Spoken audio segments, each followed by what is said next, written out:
শহরের বাইরে পুরানো একটি বনভূমি দেখা যায়।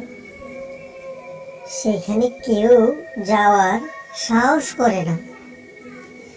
মানুষের মুখে মুখে শোনা যায় সেখানে একটি পরিত্যক্ত বাড়ি আছে, যেটিকে সবাই বলে অন্ধকারের ছায়া। সেখানে প্রতিদিন রাত্রে 12টা বাজলে সেখানে অদ্ভুত সব আওয়াজ চারপাশ থেকে শোনা যায়, যা লোকান্তরে বহুদিন ধরে গুঞ্জন।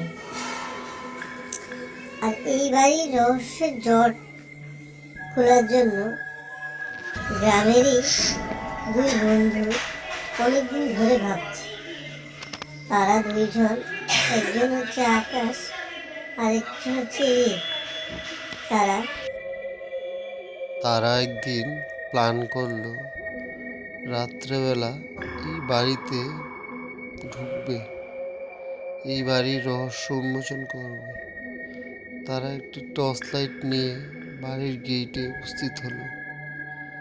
তারপর ধীরে ধীরে বাড়ির ভিতরে প্রবেশ করলো। শুনশান নীরবতা। এতে আকাশ প্রথমে ঢুকলো। ঢুকে রিককে বলল, সাবধানে, আমার পিছে পিছে আয়, চারপাশে ভালো করে দেখ। অদ্ভুত সব আওয়াজ আসছে।